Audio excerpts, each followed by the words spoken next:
This program contains graphic violence and sexual situations. Viewer discretion is advised.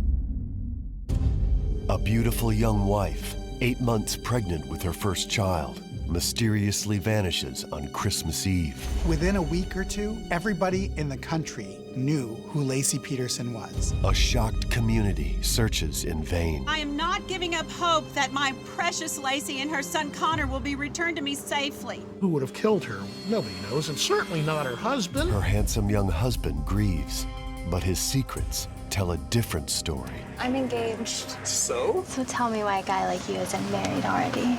A lot of people had suspicions right away. And what he didn't count on was that the Laci Peterson case would become the biggest crime story of the new century. I've been having an affair with Scott Peterson. Scott, are you guilty? How can you possibly romance a young lady when your wife is missing with your newborn-to-be? Did you murder your wife? Don't trust anything that they're saying. I just want to be able to bury my daughter, Scott. Where is she? Meet Scott Peterson, the husband next door, until murder made him famous.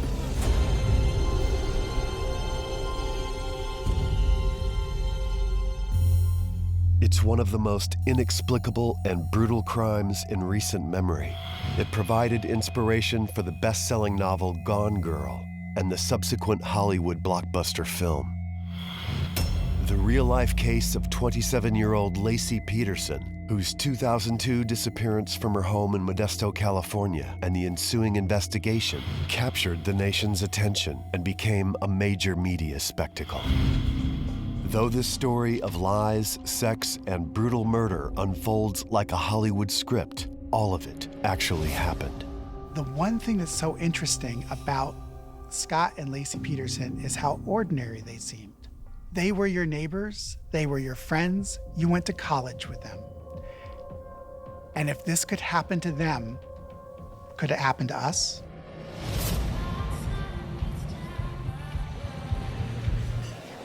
It's not?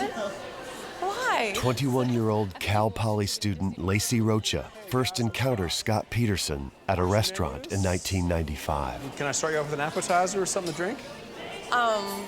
2 waters? I think we're gonna get a bottle of wine. Really? Okay. We've got a great house Merlot. That sounds perfect. At just 23 years old, it was obvious that Scott Peterson was gonna have his choice of the ladies. There was no question. He was handsome, he was charming, even when he was waiting tables. Laci Peterson was bubbly, that she was kind of the life of the party. She was happy and wanted people around her to be happy, and she had a big smile. I need to leave him your number. What? Laci leaves her phone number with Scott, a seemingly innocent act, but one that would seal her fate. The two begin dating soon after. 2 years later, they got married, they settled down in Modesto, and the fairy tale life began. At first, the couple put off the idea of children, but in late 2000, Laci decides she has waited long enough. I want to stop taking the pill. Come on, Laci, not now. Yes, now. It's time, Scott. What's the hurry? You always say that. If it were up to you, we'd never have a baby. I didn't say that. When Laci decided she was ready for a baby, they were going to have a baby. There was no question. She decided it was time, and Scott just had to go along for the ride. Let's get started then.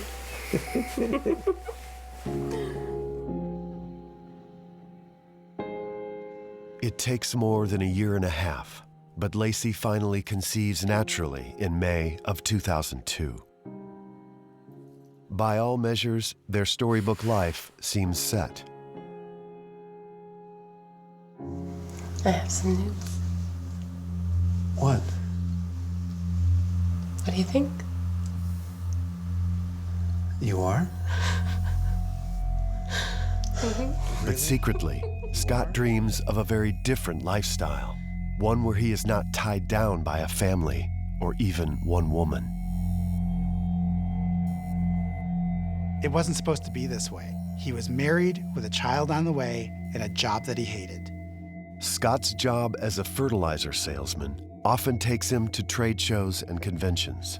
The only times when Scott really felt alive was when he was away from his family, away from his job. He was traveling somewhere. He could be an international man of mystery.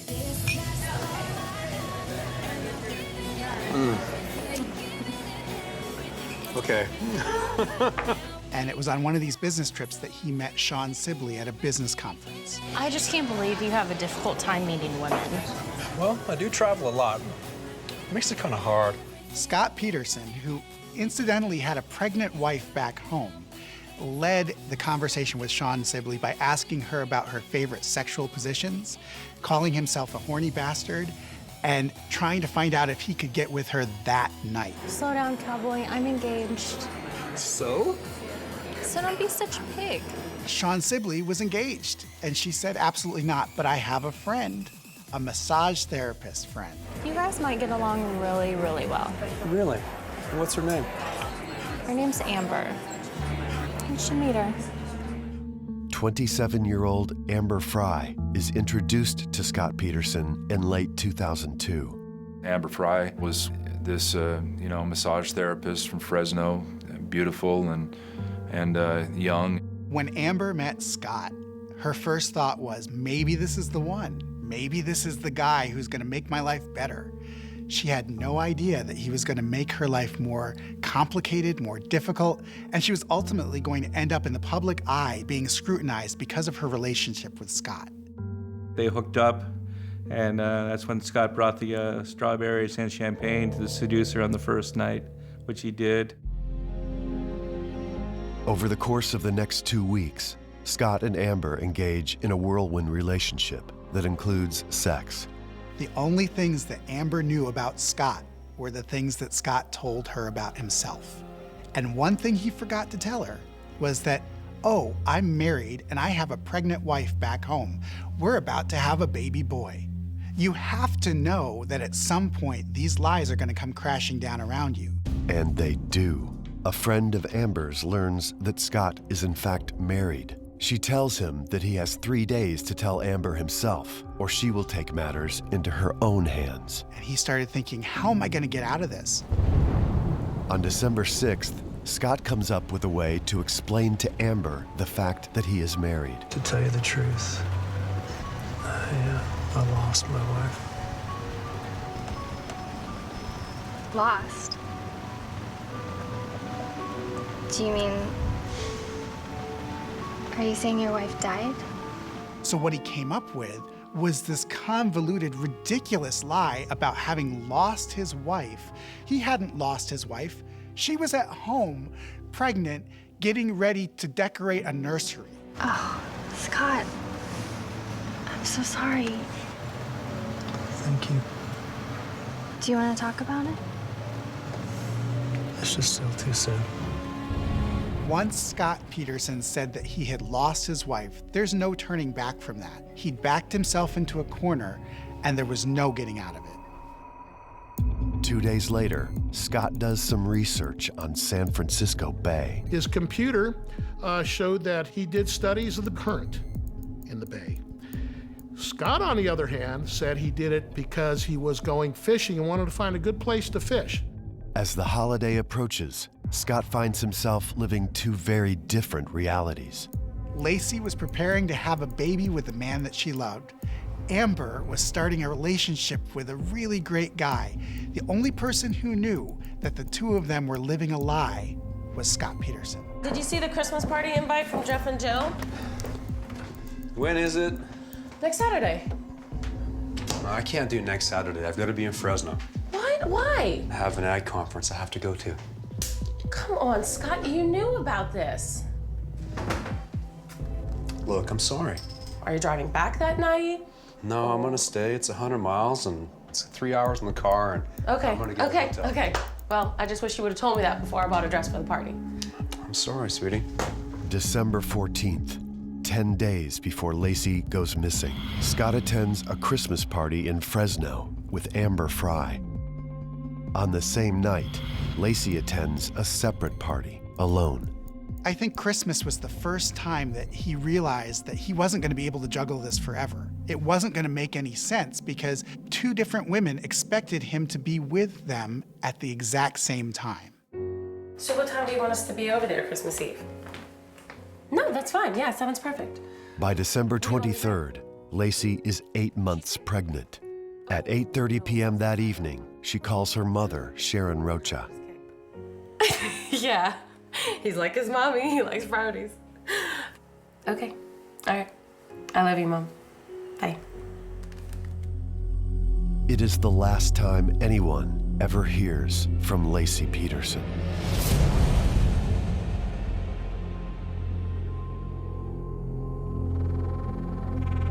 The next morning, Christmas Eve day, Scott drives out to San Francisco Bay. He will later tell police that he went fishing. At 10:30 a.m., a neighbor finds the Petersons' golden retriever loose in the neighborhood with its leash attached. Noticing Laci's SUV parked in the driveway, the neighbor knocks on the door, but no one answers. She leaves the dog in the backyard. Sometime between 4 and 5 p.m. that afternoon, Scott returns home. He eats some leftover pizza, washes his clothes, and takes a shower. Only then does he call Laci's parents. Hey, Sharon, it's Scott. Hey, is Laci there? She's not? Huh. Well, she's missing. Within 30 minutes, Laci's stepfather has called 911. How can I help you? Yes, my son-in-law called. My daughter's been missing since this morning. She's 8 months pregnant. She took her dog for a walk in the park. First and foremost, it wasn't even Scott Peterson who called the cops. And that's important because the cops always expect for the husband to be the one who's distraught, who's wondering, where's my wife? Oh, I've got to call the police right away. Everybody wondered, where is Laci and why would her husband go fishing on Christmas Eve when his wife's about ready to pop? Scott is quickly questioned by the police, as is customary when a spouse goes missing. When police were speaking with Scott, he was somewhat helpful, but not helpful like you would expect. Scott said he was fishing, but he couldn't tell anybody what he was fishing for. His answers are interpreted as odd and incomplete. What kind of bait were you using? Look, I don't remember. But Scott is anxious to prove his alibi. He pulls a receipt out of his pocket to say, oh, look, I can prove it. This is where I was. So he'd have an alibi, an airtight alibi in Scott's mind. The next morning, local authorities launch a massive search in East La Loma Park, where Laci was said to have been walking her dog. There was a huge manhunt. They were looking for this missing pregnant woman, and they searched high and low. It says a lot about the community of Modesto, because they turned out to look for this woman, and they were going to find her. A search of the park and surrounding areas turns up nothing. Her family is convinced that she wouldn't vanish without telling them, and police suspect foul play. Laci Peterson is 8 months pregnant, deliriously happy with her life. There is no way that Laci Peterson was going to run off into the night and leave everything behind. A lot of people had suspicions right away. You would hear people say, oh, it's probably your husband. I would think, that's a pretty cruel thing to say about a person. 2 days after Laci is reported missing, police arrive at the Peterson home with a search warrant. They never found any blood. They never found any tissue samples in the house at all. The next day, they search Scott's warehouse. Inside, they find a recently purchased fishing boat. On the boat's trailer, they find the remains of a powdery, cement-like substance and 5 suspicious circles within the powdery area. Prosecutors will later claim that Scott made 5 homemade anchors used to weigh down Laci's body. Desperate for answers, friends and family establish a volunteer center. A reward is offered for the safe return of Laci Peterson, and over 1,500 volunteers sign up to help in the search. Local media begin covering the story in earnest, and soon Laci's disappearance is national news. Within a week or two, everybody in the country knew who Laci Peterson was. Everybody saw her face staring back at them from the front page of their newspaper, from their magazines, from TV. Scott's behavior is noticeably odd for that of a distraught husband. The officers thought that something wasn't right with Scott, but they couldn't put their finger on what was it. They needed that one extra push to make him more of a suspect. And they got that with a phone call. Modesto Police Department. My name is Amber Frey. I live in Fresno, California. And I've been having an affair with Scott Peterson. On December 30th, 1 week after Laci vanishes, massage therapist Amber Frey contacts police. In November. Having received numerous false leads, police are initially skeptical, but they soon take Amber's information seriously. The thing about Amber was that she could back it up. She had pictures, she had other friends, she had witnesses. Police rush to meet with Amber, who agrees to secretly record her phone conversations. This is going to break the case wide open. Authorities were going to hear Scott Peterson unfiltered, thinking that nobody was listening to him. They will be stunned at what they soon hear. 1 week after the disappearance of Laci Peterson, a candlelight vigil is organized in her honor. Scott was there, sort of off on the side, sort of aloof. He's not even up there with the main family. He's way back in the crowd as a spectator. He's not very involved, and this is his wife that's going to have a child. And you have to wonder, did Scott think, I can't be on TV, my girlfriend might see? I want you all to know how very, very grateful I am for this overwhelming response. I want you to know that I am not giving up hope that my precious Laci and her son Connor will be returned to me safely. What no one knows is that Scott is calling Amber Frey, pretending to be in Paris. Hey, Amber. Hey, Happy New Year. And his behavior was, I'm in France, the Eiffel Tower, the music, the fireworks, I'm a world traveler, and the only thing he's not saying is I'm a womanizer, and I'm lacking something in my life, so I have to make up for it by this illusion. What Scott doesn't know is that Amber is taping every word of their conversation. Amber, you there? I'm here. Amber, I'm near the Eiffel Tower. New Year's celebration is unreal. The crowd is huge. Laci's family is unaware of Scott's relationship with Amber Frey, and they continue to be supportive of their son-in-law. We'll find her. For now. Scott, are you guilty? Scott, what did you do with the body of Laci? Meanwhile, the case is becoming a media event on broadcast and cable news networks nationwide. When a woman goes missing, if her husband is innocent, he uses the media. He gets her face out there. He gets her name out there. But Scott didn't do any of that. He avoided the cameras. It was radio silence, not a word from Scott Peterson. Scott! What did you do with our body? Guilty, Scott. As the investigation heats up, Scott is still calling Amber regularly, and police are listening to every call. So, I know you had said before you'll be back, by my birthday, so what do you anticipate plan for? Do you have anything in mind? Your birthday? Yeah. No, I have to come up with something good. You haven't came up with anything then. I want to. No. Take around ideas. What? Share them with me. No. Because I think it'd be a surprise. So what about that? The big idea would be a surprise of some sort. A surprise? Yeah. Scott Peterson lived in this world of denial where he just thought everything was going to turn out okay. But he had convinced himself that he could string Amber along with these lies and that she would believe them. In my mind, we could be wonderful together. I could care for you. Yeah, in every way.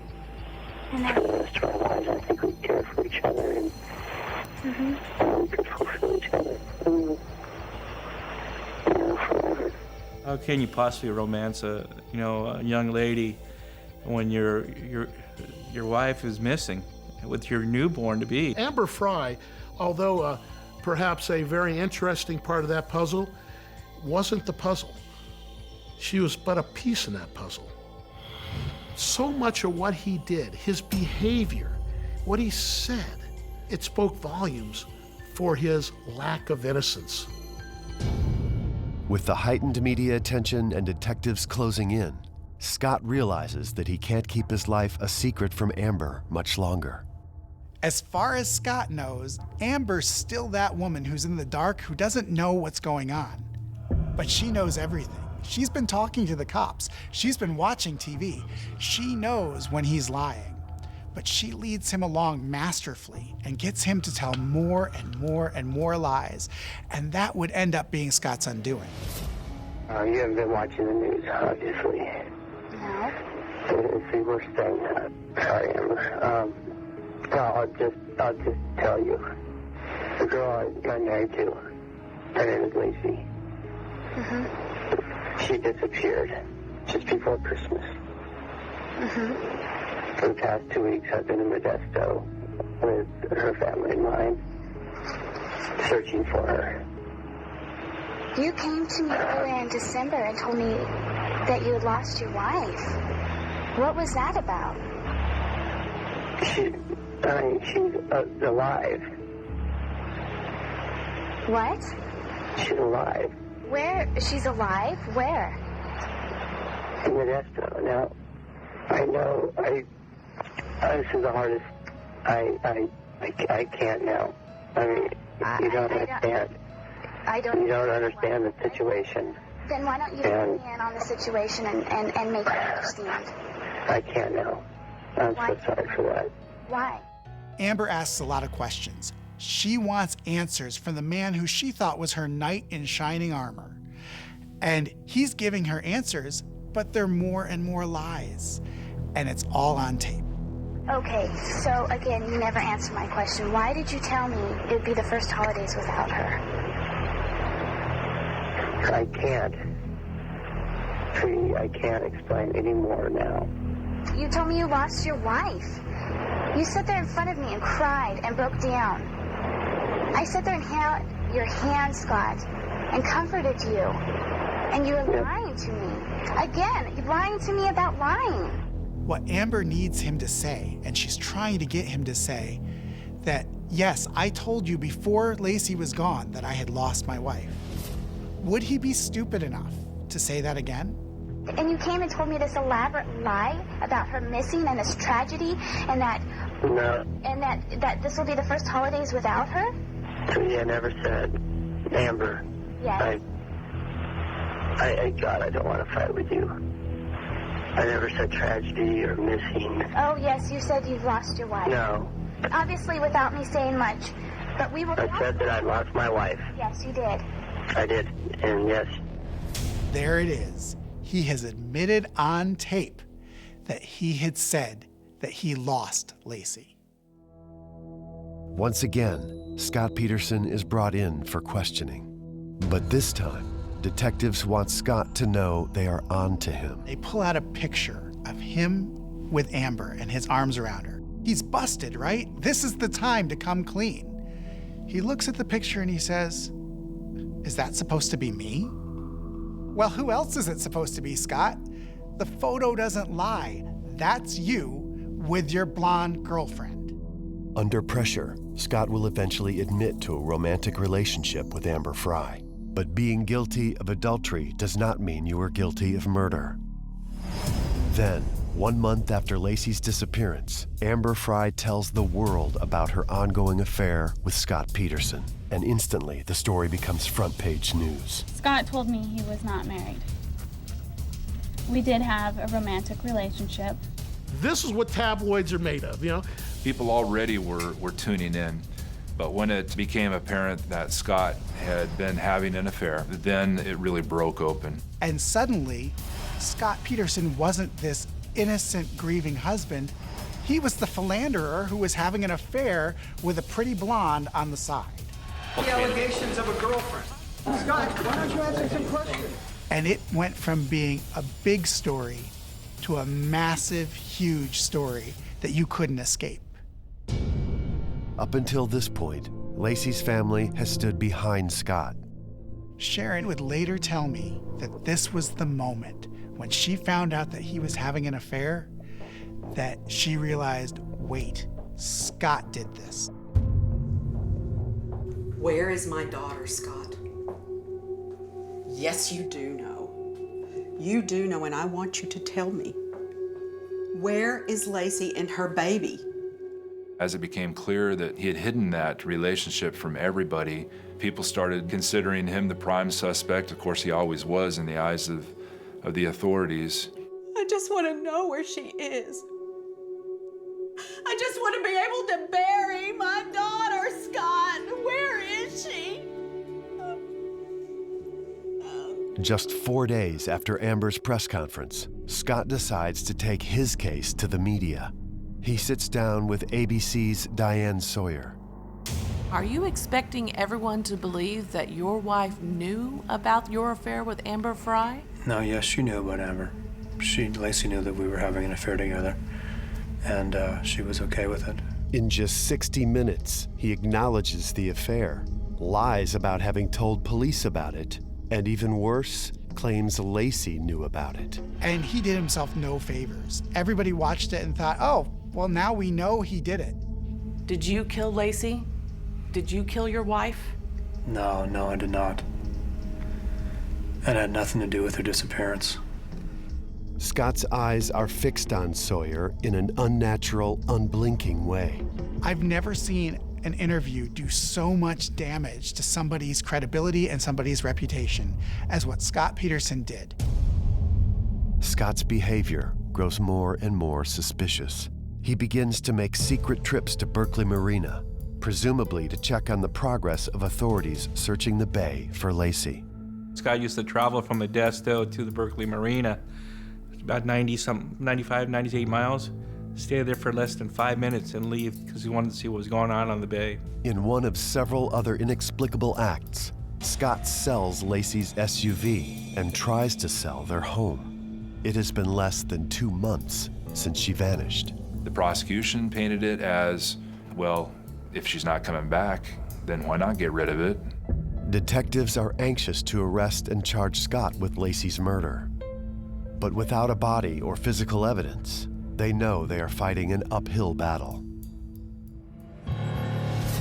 Then, on April 13th, 2003, 3 months and 20 days since Laci Peterson vanished, a couple walking their dog along the shore of San Francisco Bay make a gruesome discovery. Floating in a pool of water are the remains of a full-term human fetus. Connor, the son-to-be, washed up first, and that was probably the worst. It will take an autopsy to determine that, in fact, the fetus is male. The very next day, less than a mile downshore, another couple spot their dog chewing on something wedged near an embankment of concrete blocks. Closer inspection reveals the face-down body of an adult female, wearing cream-colored maternity pants and maternity bra. The bodies of mother and unborn son washed ashore not far from where he had told everybody he had been fishing. The exact cause of the woman's death is impossible to determine as a result of decomposition. The body is missing its head, both forearms, and feet. Reports from the medical examiner reveal that 2 ribs were cracked during or near the time of death. DNA tests verify that the remains are those of Laci and that the fetus is that of her unborn son, Connor. While photographs of the remains are sealed by the court, juror John Guanasso is among the select few individuals who will ever see the images of what washed ashore that April of 2003. They were graphic, horrific. Imagine looking at photos with no head, no arms or legs. Laci and Connor had been at the bottom of the bay for nearly 3.5 months. The worst and most disturbing is actually being at the bottom of the bay so long, there's actually a sea life living inside her torso.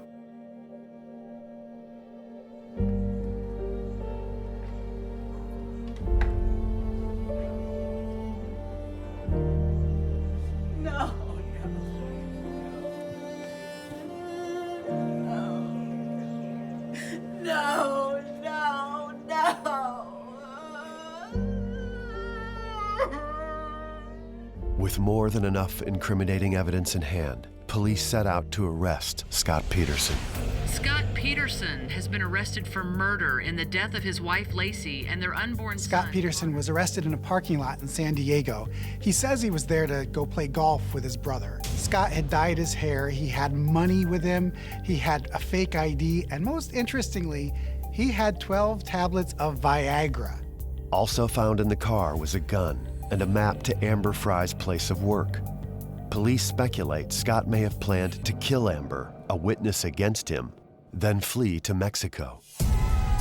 With Scott's arrest, media coverage escalates into a full-fledged frenzy. Scott Peterson hires high-profile attorney Mark Garagos to take over his case. Amber Frey secures hotshot defender Gloria Allred to clear her of any involvement in Laci's murder. On April 21, 2003, Scott pleads not guilty to 2 counts of murder, one for Laci and one for her unborn son, Connor. Peterson's fate will be decided by a jury. Those who are selected have no idea of the media circus that's in store for them, nor can they imagine the horrific testimony they will have to consider. I don't know how or why I was on that jury, but I was there. Looking at Scott from less than 20 feet away, it was hard to believe that he can actually murder his wife. As jurors listen, prosecutors meticulously piece together the disturbing events prior to, during, and after Laci's death. They believe he is motivated by his extramarital affair. Since Scott Peterson never testifies at his trial or admits to the crime, the prosecution can only speculate on certain details based on the evidence. Some days before the crime, Scott creates 5 concrete anchors in his warehouse.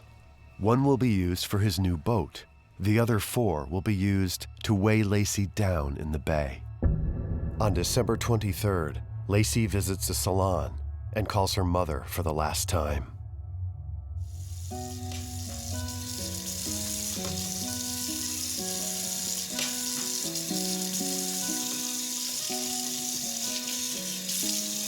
Hey, I'm so tired. I think I'm gonna go to bed early tonight.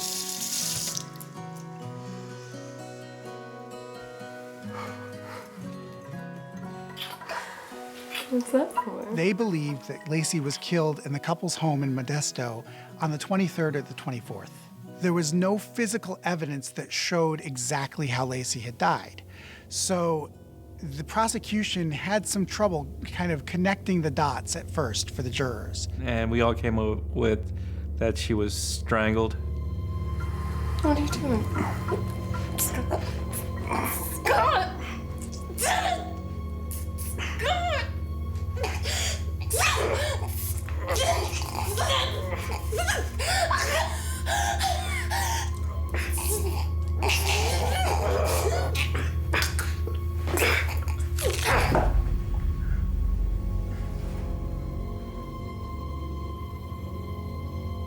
Being that she was strangled, there's not much physical evidence except for maybe some blood through the nose or the mouth.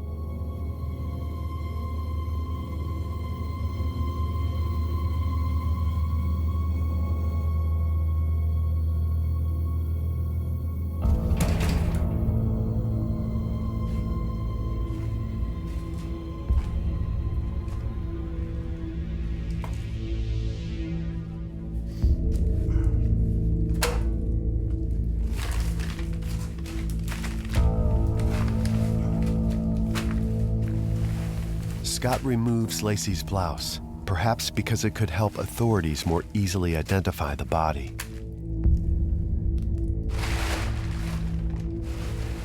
He wraps Laci's body in a tarp and places it into a large work box in the bed of his pickup truck.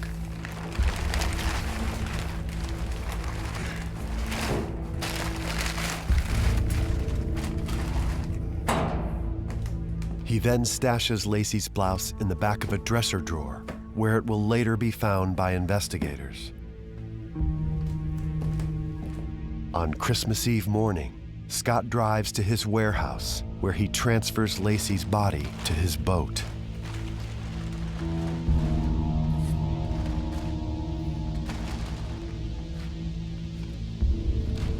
He He then drives to Berkeley Marina and sets off into the bay. Away from boat traffic, Scott attaches his homemade concrete anchors to Laci's hands and feet. If we go on the premise that Laci was weighted down with anchors, if he did 4 anchors, one on each leg and each arm, that would certainly account for the body parts that were found. All that was a torso. There was no head, no arms, no legs. He then dumps her overboard. How it was done isn't nearly important as the fact that it was done. All I know is body, bay, Scott. Important factors. She will remain at the bottom of San Francisco Bay until decomposition eventually frees her from the anchors. Only then do Laci and her unborn son drift separately to shore. Looking over at Scott, it was surprising how little emotion he showed. Here we're talking about finding his dead wife, finding the dead unborn child, and he's just sitting there with a blank look on his face and sometimes even smile. For days, I was just feet away from Scott Peterson. Did I see any remorse? Never. He has become a personality the public loves to loathe. Everyone in the public had an opinion on Scott Peterson, but none of our opinions mattered. The only opinions that carried any weight were those 12 men and women that were sitting there in the jury box, and none of us knew what they were thinking. The jury deliberation in the trial of Scott Peterson for the murder of his wife Laci and her unborn son lasts 7 days. Those deliberations and that murder trial was very, very stressful. There was a huge effort put to make sure that we were not exposed to things that had anything to do with the Scott Peterson trial. There were important pieces of evidence the jury were not allowed to hear, notably that Scott refused to take a lie detector test. We took our time, we removed ourselves from any biases that we may have, and we attacked the facts, and only the facts, not the person. Finally, when you get all the pieces together, it forms a picture. And it forms a very clear picture. Finally, on November 12th, 2004, the jury announces its verdict on national television. When the jury came back with a verdict, everyone was congregating around that courthouse, waiting to hear what would happen.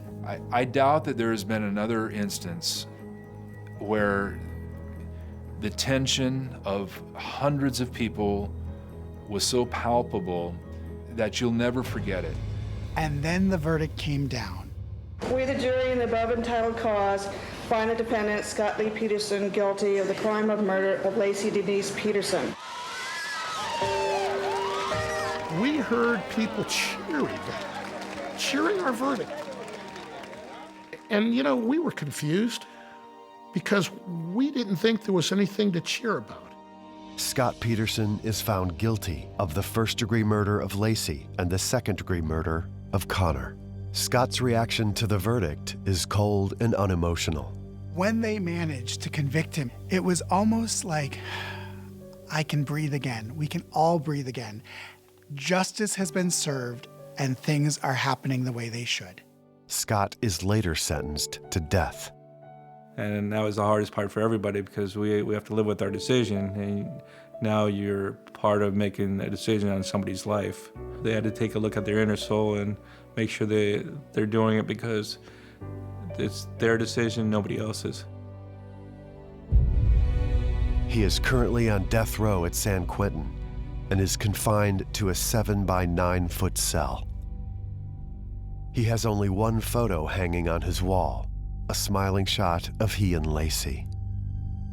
And now we're just waiting to see if he'll actually be executed. Now he's leading a pretty nice life over on death row. He goes out and he plays basketball with all these murderers. I mean, I tell you, I would personally, if there was no one willing to, I would personally execute him.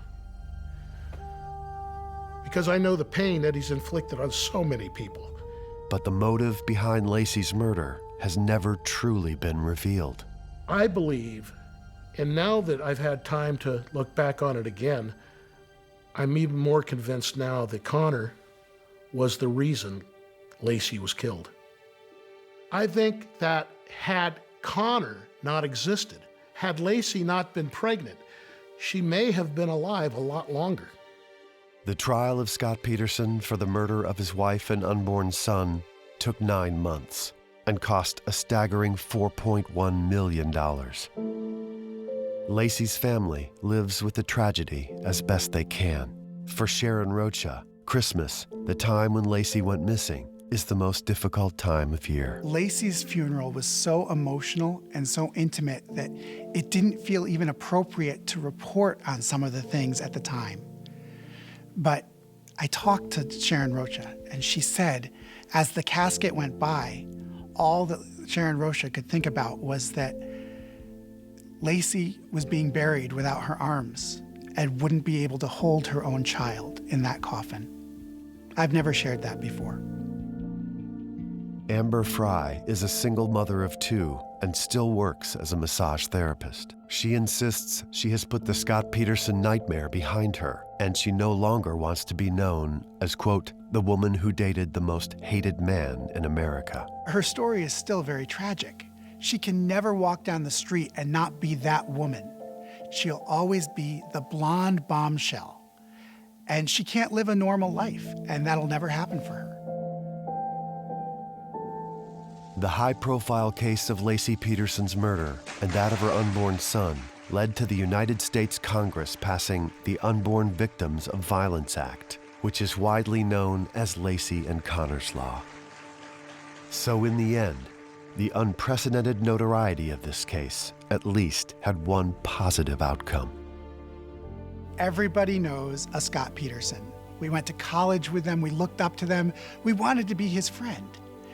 And there are Scott Petersons all around the country.